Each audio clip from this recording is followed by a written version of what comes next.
go through the publications. Should I do that, or should I just...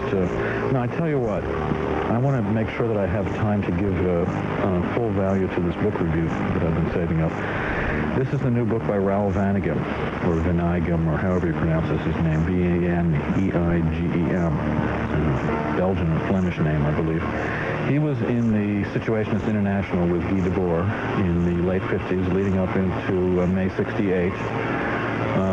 He wrote one of the major books of that time, The Revolution of Everyday Life, published in 1967, just the year before the events of May 68 in Paris. And that's really, up until now, pretty much what he is known for. Anarchy, Journal of Desire Armed has been running excerpts from Revolution of Everyday Life, and it's now, I believe, going to be republished by Left Bank Books in Seattle. So that book will be out. Meanwhile, however, it turns out that all of these years, what has Raoul Vanegim been up to? I don't know in terms of his biography, but in terms of writing, he has produced a very, very important book, and it's been published just very recently by Zone here in New York. I'll give you the address, 611 Broadway, New York, New York, 10012.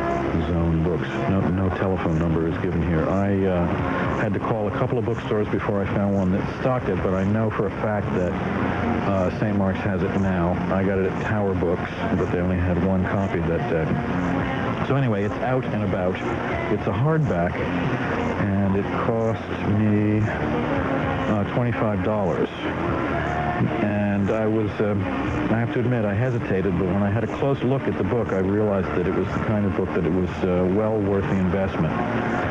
It's a nice, attractive hardback, and it has made a very, very useful addition to my own particular obsessive book buying operation aimed at religious heresy as social resistance, which is actually, of course, like any field, no matter how obscure it sounds, turns out to be absolutely endless, a bottomless abyss and pit of bibliography that you could just keep on throwing money into the subject forever and never actually master the bibliography. But this is a great step forward. The book is called The Movement of the Free Spirit, and it concerns the medieval heresy of the Free Spirit. Now, you may ask, what is the heresy of the Free Spirit? I just, a little while ago, read a book which I didn't bring in, so I can't tell you the title, a book on the Free Spirit, which I found very boring and disappointing because it basically just said that, oh, well, they were mystics, they were a little bit far out, but there wasn't anything that unusual about them. It's basically just Meister Eckhart and water. And that was it. It was a whitewashed job on the Free Spirit by some Protestant thinker who basically wanted to cop the Free Spirit as a proto-Protestant movement and show that it was all very orthodox and goody-goody in terms of what later becomes Protestant orthodoxy. Well, Vanegim has blown that entire thesis out of the water. No one will ever be able to say this successfully, to maintain this point of view about the Free Spirit anymore. He has revealed it as an extremely radical heresy. And I can prove that to you by reading some of the book to you. The wonderful thing about the book is that the whole middle section of it, I mean, the great majority, the vast, biggest chunk of the book is made up of translations, selected translations from authentic archival sources. And that actually means very few texts that were produced by the Free Spirit people themselves, because most of their books were burned. And what it actually means mostly is trial, what do you call them, when people copy down what's going on in a trial transcripts from the Inquisition, the questions that were put to these people when they were unfortunate enough to be arrested and fanatical enough to openly admit their opinions. Of course, not all of them did. This was not a movement which recommended martyrdom as any kind of a proper goal, and yet it seems that over the years there were plenty of members of the Free Spirit or adherents of the Free Spirit who, when they were caught, decided not to recant or to lie in order to save themselves, even though their religion quite easily permitted them to do so. So we do have some authentic first-hand, unsolicited confessions, so to speak, so many of them having not even using torture to elicit them, these confessions. And we have then one or two actual texts of the Free Spirit, including the famous book which survives by Margaret Porete, which I'll quote a little bit from if I have time. Now, I think the best thing to do... Oh, and I should say also that the book is then sandwiched, this wonderful book is then sandwiched between two essays, or introduction and conclusion by Vanegim, which is okay. I'm not really blown away by it, and I have some real problems with some of Vanegim's categories. I don't see this as simply, for example, I don't see this as simply an anti-religious movement, the way he tends to. I think that organized religion contains already within it, I mean, even simple dialectics, vulgar dialectics should make it clear that a phenomenon as complex as religion already contains within it, in essence, its own negation, and that heresy, mysticism and heresy are very frequently the locus for the appearance of that negation, such that we no longer, when I say we, I mean, you know, I'm trying to cop an attitude here as being, as speaking for the anarchist movement, at least to some extent, we no longer cop this 19th century materialist, anti-religious attitude, because we feel that it's based on an oversimplification of categories, and that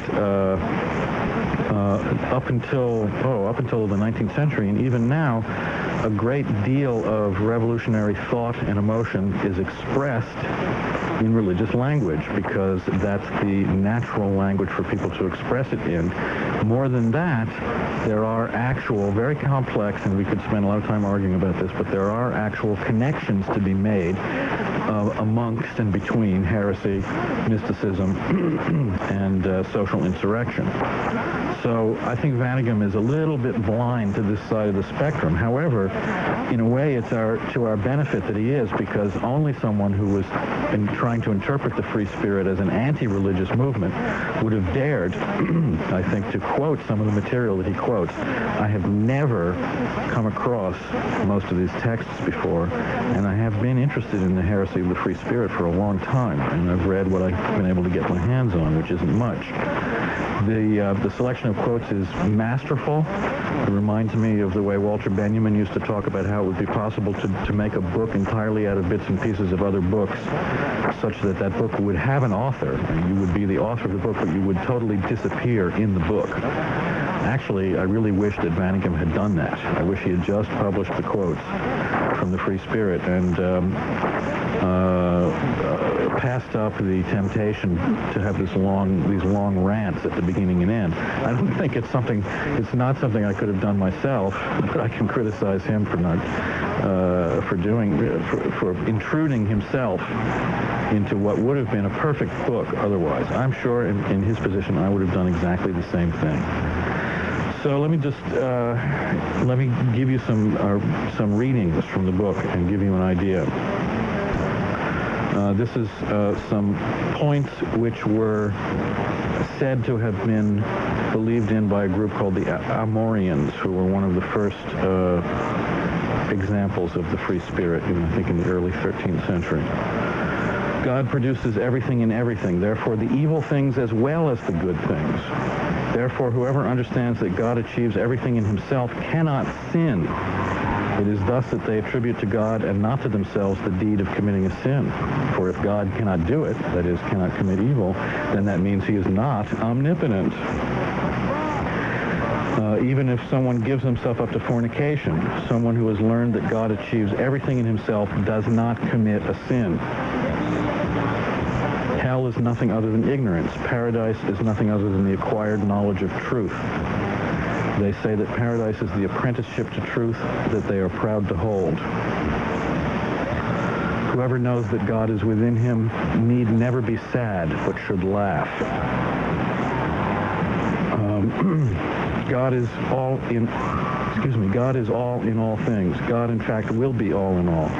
But whatever it may be, it is, because it cannot change into God. Therefore, God is in all things. God is the stone in the stone, or the person in the person. It may thus follow that this person, the heretic, should be adored not only out of respect due to men, but also for divine adoration, because he is God. God is whatever resides within him. Everything is God, for what has developed was life in him. Therefore, God is everything. The power of God and the power of divine charity are one and the same thing, but the power of God is in the stone. Therefore, the power of God's charity is in the stone. And so forth. Then the most radical propositions were spread between about 1240 and 1280 among the poor and exploited of Antwerp and Brabant, whose spokesman was William Cornelius. They show the climate. I need to read that. Okay, here's some quotes from William Cornelius. The indulgences of priests do not help souls. No one can give alms if they deduct them from their own surplus. That is to say, if you're giving charity simply because you can afford to give charity, then you are not really expressing a charitable impulse, and therefore your charity is meaningless. No rich man can be saved, and all the rich are miserly. It is permissible to take from the rich and give to the poor. No poor person can be damned, for they will all be saved. There is no hell after Judgment Day. As rust is consumed by fire, so all sin is consumed by poverty and annulled in the eyes of God. Simple fornication is not a sin for those who live in poverty. There are only three mortal sins: envy, avarice, and ostentatious prodigality. That which is called sin against nature is not a sin. That's very interesting that even in the 13th century, the Free Spirit was defending sexual minorities and sexual liberation. There's more than one text in here that defends homosexuality, for example. This was news to me. I didn't know that anyone had done that until from a socially progressive point of view, until Charles Fourier and Emma Goldman in the 19th century. But here we have in the 13th century a reasoned revolutionary defense of so-called perverse sexuality. Here's something called the Determinatio de Novo Spiritu. Just one little quote. It is not right to take part in work, but it is good to taste the sweetness of the Lord in leisure. Prayers have no validity when they are under the yoke of manual labor. I like that one a lot.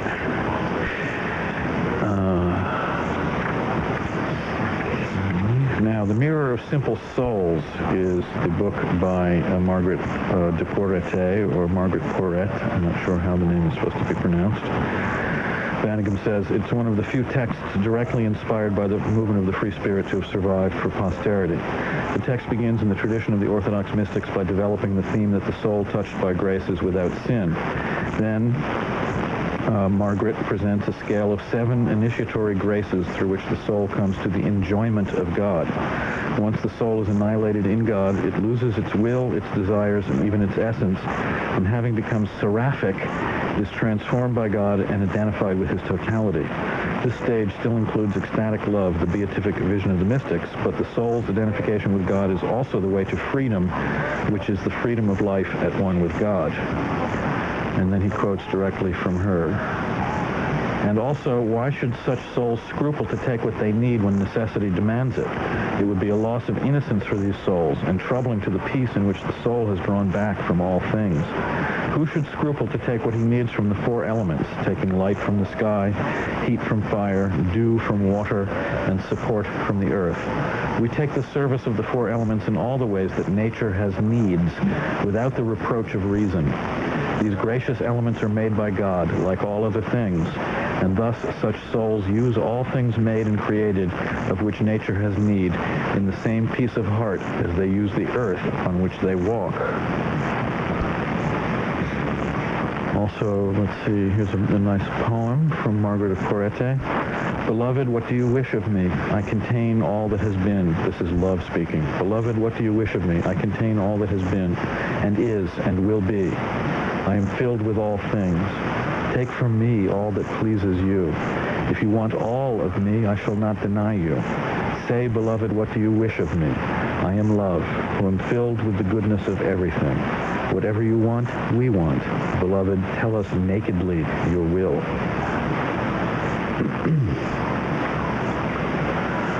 Let's see, skipping ahead, we have the chronicler of William of Egmont estimated the number of victims among the who are these people now? Is it the Loyists? The Fratricelli? I'm not sure. Anyway, estimated the number of victims executed at the stake or drowned in the Rhine to be 50. He recounts how nocturnal gatherings held at a secret location called Paradise were presided over by a couple representing Jesus and Mary, celebrating the return of the innocents of Eden. After a sort of mass celebrated by the Christ figure, dressed in fine clothes and wearing a diadem, a naked preacher would appear and invite the company to take off their clothes in observance of innocence regained. A banquet modeled on the Last Supper with singing and liveliness concluded in orgy. And I would suggest, if you want to see a pictorial representation of something like that, go and have another look at Hieronymus Bosch's famous triptych, Heaven and Hell and the Garden of Earthly Delights. Study the Garden of Earthly Delights. It's now believed that Bosch himself was an Adamite, one of the nudist members of the heresy of the Free Spirit, and that a lot of his paintings are in fact allegorical representations of precisely these kind of doctrines. That's still an extremely controversial theory. Oh yeah. Yeah, there's no... This is by no means widely accepted. No, nobody ever found a paper by Bosch saying, I hereby confess to being a member of the Free Spirit. Right, but I think that, like... I don't know who first thought of this, but it's quite true. Art historian establishment generally poo-poos this theory. I don't remember. It might have been... Who was it? Was it Henry Miller who first came up with this idea? I'm not sure. But to me, once you've read this stuff, anything like this, and then you go and look at that painting, yes, it's absolutely clear. Yeah, but we don't know that Bosch wasn't taking a traditional Christian moralist, condescending view of the pleasures of the flesh. Look at the painting again, and you tell me if you think that it's condescending and not pro-body. Okay?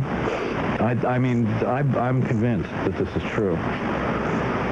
Anyway, I don't have time to... This is one of the most fascinating documents in the whole book. Is a very long confession by Brother John of Brünn, who was a member of a Free Spirit Beghard community. The Beghards and the Beguines were the famous monks and nuns of the Free Spirit. And he describes a fascinating training that he goes through, and the way that they go out to beg, and all the ideas that he's taught, and how he's gradually opened up into this work. And then, of course, the point is that he eventually, for one reason or another, decides that he's made an error and wants to come back to the church. So let me just read you the last 2 pages, which is the part called The Confession of Brother John. He says, hold on. He says, I admit to having lived in sin for 8 years. I believed all that I said above to be true, all the usual things about how fornication and theft are all right, and if you're in the spirit and everything. He says, I did not consider myself to be in a state of sin because I was in freedom of spirit. That is why I never regarded anything that I did as being a sin. Eating meat during Holy Week and on the eve of the Feast of the Apostles, or indulging in lechery, tricking people, stealing from them, and beating them. I did not go to confession before I took communion. Among 200 Beghards and partisans of freedom, hardly one is to be found who does not adhere to the above articles of belief. Thus, the Begard Albert maintained that anyone who lived in true freedom could say Mass beneath his cowl, as well as a priest, as he could be united with God just as much as a priest at the altar. Frequent taking of the body and blood of Christ in communion or multiple celebrations of the Mass does not make a man holy or increase his sanctity. For we can plainly see that priests who celebrate Mass every day are as bad as, if not worse than, people who rarely take communion or seldom go to Mass. He also said that the man who is free in spirit enjoys God more authentically than one who gets up every night to pray on his knees, and that in the elevation of the body of Christ, man is not transported toward higher regions. Everything a man does below the belt is not a sin. In Brünn, says Brother John, I saw a Begard give communion to a Beguine with whom he had slept all night, in my presence. It is, they say, only stupid men who are preoccupied with Christ's passion. They refer to these people vulgarly as Blochberg. I'm not exactly sure what that means, but I guess you can figure it out. Man must transcend himself and be watchful. Then he can act as he likes. He should not fast or indulge in good deeds, for such an attitude hinders perfection more than it encourages it. They do not have to look at the body of Christ if they can avoid it without causing a scandal, for they are convinced that the man of free spirit has the body of Christ in his heart as much as the priest has it in his hands. Thus I heard one Beguine say that these damned priests behaved so much like gods in church that it was no longer possible to find repose there. Hell is nothing but man's own will. There is no natural fire there. When a man breaks his own will, he breaks his own hell. They say and firmly believe that all carnal sins and sins against nature are not sins at all. Many Begards do not believe the scripture passages concerning the symbol of faith. The word of the Begard is more powerful than that of a preacher because the Begard has studied his doctrines from the book of the Trinity, whereas the priest has studied them only from the skins of calves, that is, from parchments, that is to say, from books. Albert, the Begard, was questioned by Father Gallus of the Order of Dominicans, the Inquisition, who asked him what fundamental principles the Begards acknowledged, since they neither regarded sodomy as a sin nor even admitted that sin existed. He replied, I thought and firmly believed what all the Begards believe. Man can attain a freedom in which he becomes free in spirit. Then mortal sins are so venial that holy water expunges them. If you regard mortal sins as sins, then there is no free spirit. Any sin which is mortal is in itself merely venial. That is why when you confess, it is right to confess only venial sins, however great your sins might actually have been. In other words, when you go to confession, it's a sort of a halfway house here. It's the words of someone who still has to pretend to be part of the church, obviously. So what he's saying is that when you go to confess, just confess venial sins like eating meat on Friday or, forgetting to say the rosary or something. And don't bother to confess what the church would consider to be major sins that would actually get you in trouble with the law, or at least with the church. So then he ends, in this wretched freedom of spirit, I, John of Brunn, and my brother Albert remained for 20 years. I believed in what has been described. I never regarded it as a sin. We never would have confessed if we had not been afraid of men and many other things that have not been written in this book. This is one of the central documents in the whole book. It goes on for a good 15 pages. Very fascinating. The Begards, this is from let me see, from the interrogation of the nuns of Schweignitz. The Begards and these women who make such shows of sanctity and the most austere poverty, in fact, committed all the filthiness and all the sins of Sodom. Adelheide asserted that which follows with complete certainty because she heard it from the novice to whom it had happened and from many others who had had similar experiences. They abused their companionship and indulged in mutual and shameful contact in the anal region. The prelude to their pleasures was to take turns sliding their tongues into one another's mouths. They did this at any time, even in church, during the sermon, the mass, or other divine offices. Here's one single line that I would like to read from one of the Spanish free spirits, called the Alumbrados, or the Illuminated, who says that the characteristic of the movement of the free spirit is to remove fear and to give assurance. This is very, very important. And Vanegim himself makes a big point about the removal of fear, and how the purpose of ideology is to inculcate fear, and therefore how the purpose of the free spirit is precisely to remove fear, and then to be able to live a life without fear.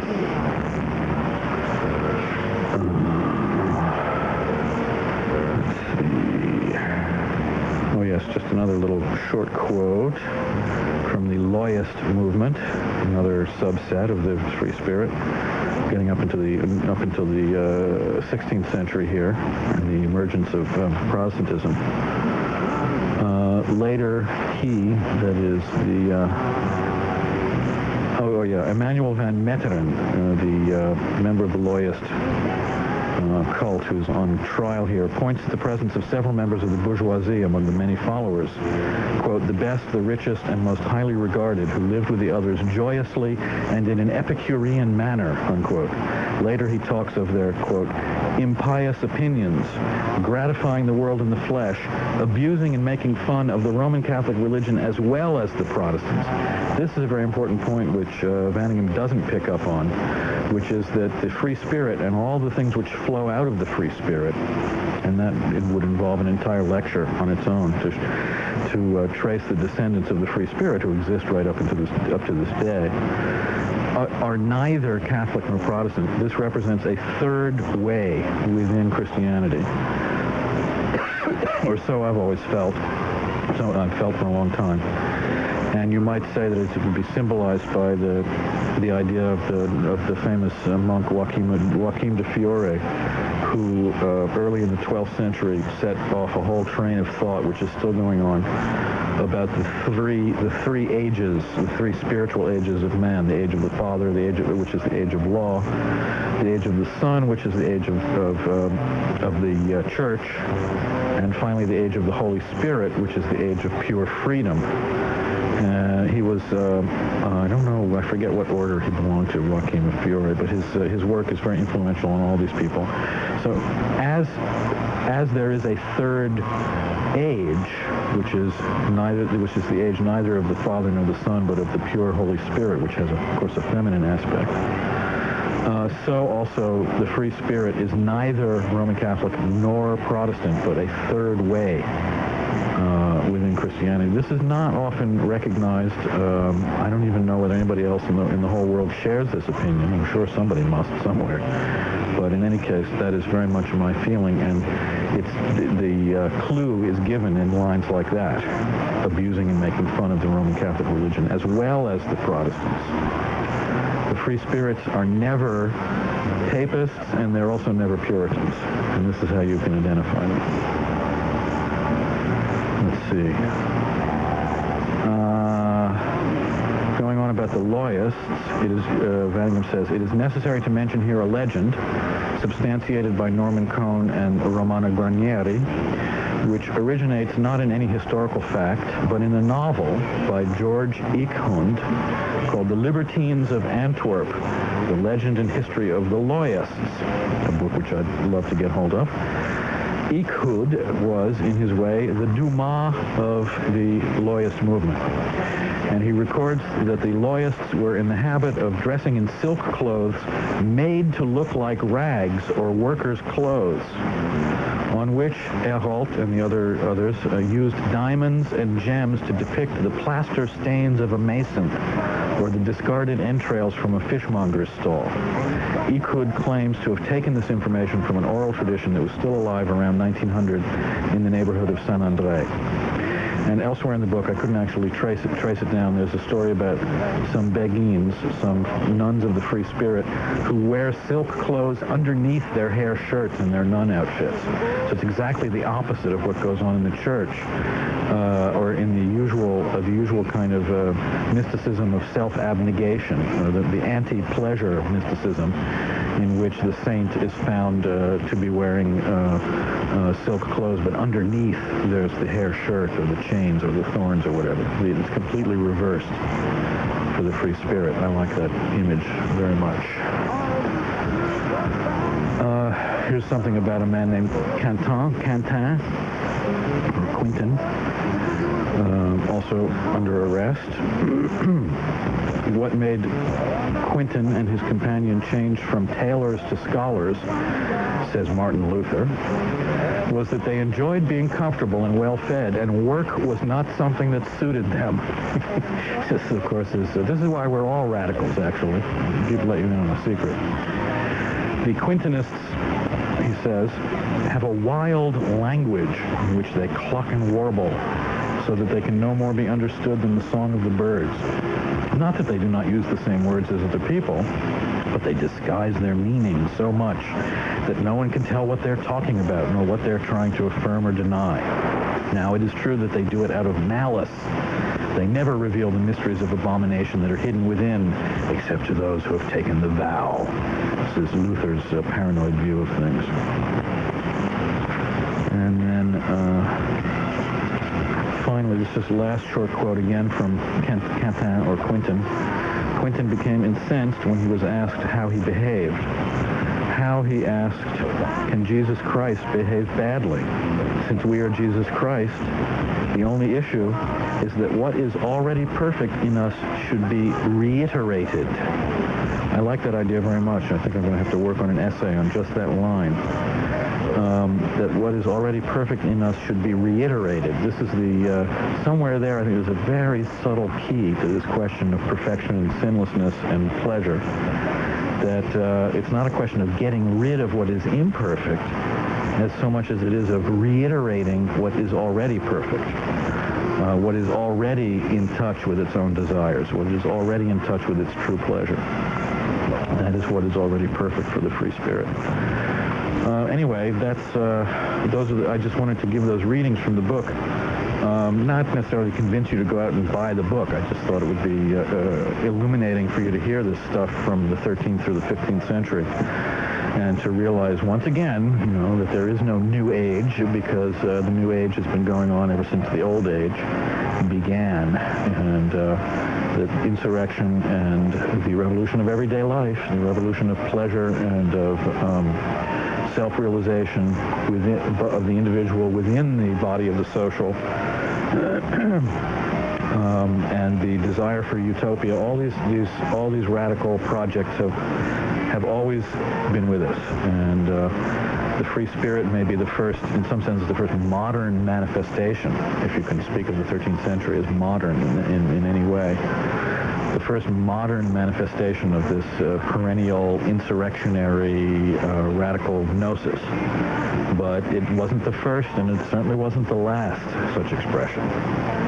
And I've devoted a good deal of time to tracing out various manifestations of this. I gave a lecture at the Open Center recently on Protestant representatives of this third path, or third way, including the ranters and the levelers and people like that during the English Revolution.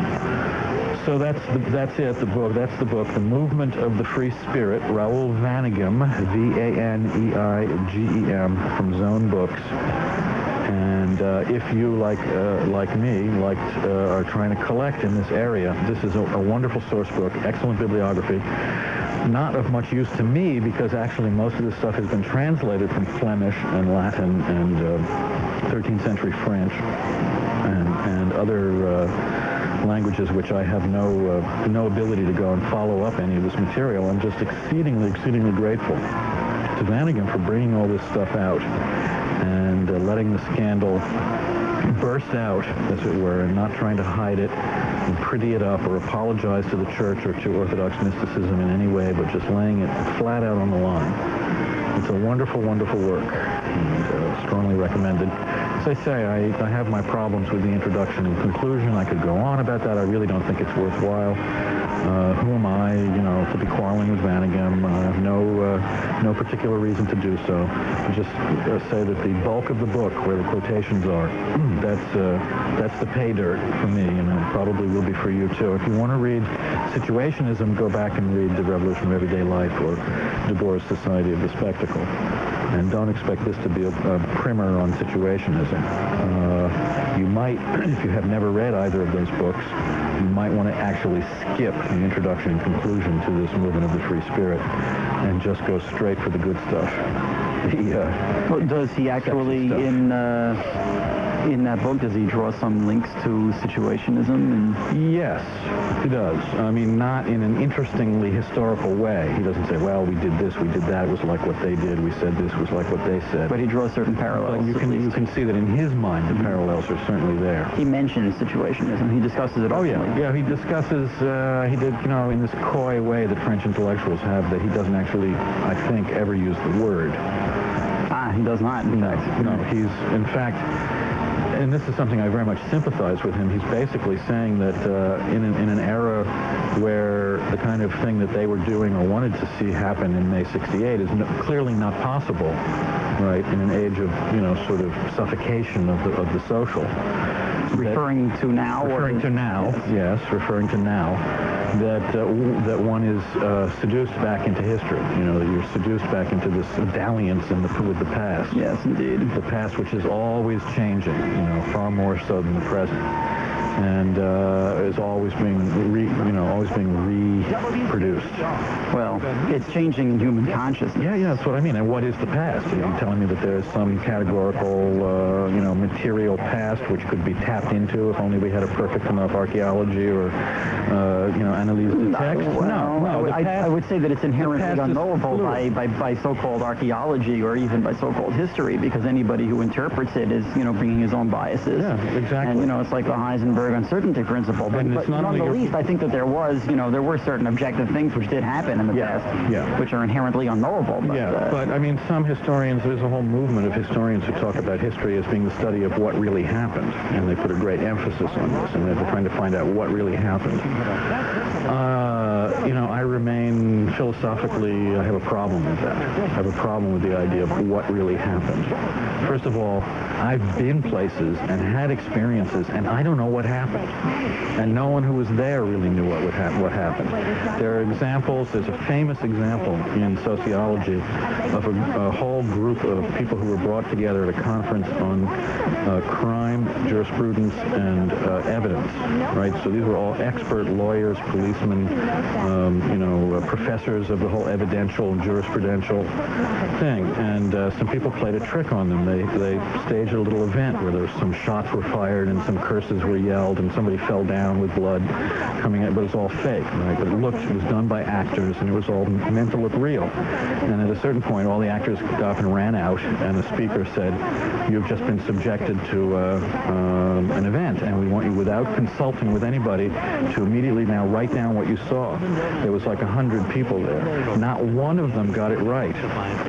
And every one of them got it different. No two of them agreed, and every single one of them got it wrong. So, what really happened? Who's to say? In this case, we could say what really happened because there was a script, and it was done by professional actors, right? But history is not like that. Yes, but there has to be some middle ground between, on one hand, of course. Arrogance of thinking that you can be completely objective. And the arrogance of thinking that you can just be completely subjective. Yes, of course there has to be a middle ground, but this is why one mistrusts categories, right? The category of what really happened is essentially mistrustful, to be mistrusted. The category of what I want to have happened is also to be mistrusted. Yes, that's the only point I was trying to make. Absolutely, absolutely. As Fourier said, any project which is not founded on absolute doubt will founder. You have to begin with absolute doubt, and that's my position towards history, and I think that would probably also, I'm not sure if it would be Vanegim's position towards history, but in any case, I certainly understand this seduction into the past. I mean, God knows, this is what I've been undergoing myself with all these historical studies of resistance in the past, when I can see, let's be brutally frank and say, where I can see what I want to see, and I can get the inspiration that I want to be inspired by. And hopefully the world spirit is undergoing some kind of changes, and you and I, Bill, will live to see another resurgence of the spirit of resistance and insurrection. That's why I love the Zapatistas, no matter what their politics are. Yeah, well, they're a glimmer of hope out there. Yeah, it's because they're doing it, and they're not doing it at the behest of some bloody KGB central committee, and they're not doing it at the behest of capitalist swine, and they're not doing it at the behest of ideology or categories of history or anything. They're doing it as people who want to live an everyday life with dignity and some of the marvelous also. I feel that there's a great appreciation amongst the Zapatistas for the marvelous and the romantic, and really deeply appreciate that, especially in Marcos's writing, but also in their very quixotic. Let's face it, they're very quixotic but conceivably to be successful uprising. At least one can still hope. Anyway, what else has one got to hope about right now in the 90s? Where else is there a movement of the social which has a sort of breath of the free spirit about it? Well, thousands of high school kids spontaneously getting themselves organized and taken to the streets in Southern California in response to 187 passing. Oh, yeah? Yeah. Well, I didn't hear about that. Oh, yeah, some of the biggest civil rights demonstrations California has seen in its history, in fact. Organized quite spontaneously with high school kids in the vanguard. Yeah. Good. And they're on the march in England, too, over that ridiculous law they passed. Right, that hideously draconian crime bill was just passed. Anti-rave, anti-travel. Anti-squatter. Anti-hippie. Yeah, you name it. Yeah. You name it. Anti-counterculture, which is also coincidentally the theme of the Newt mid-90s. Gingrich, his own... theme of the mid-90s. Well, Gingrich's acceptance speech, his victory speech, railed against one of the things which went wrong in America in the 1960s was the counterculture. Newt Gingrich. What kind of name is that? What do we got? Reptiles from outer space here? Newt. What kind of name is that for a politician, I ask you? Guy's from Venus, obviously. He's from Georgia, actually. Anyway, so that does not leave me time to do the magazine reviews, so I'll have to save those for next time. It does give us time to hear one or two more pieces of music, though, I think. Unless you've got something else that you wanted to... Nope. No, so... back to the Rumbetica, eh? Yeah, let's have another Rumbetica song or two, and then I'll come back and say goodnight.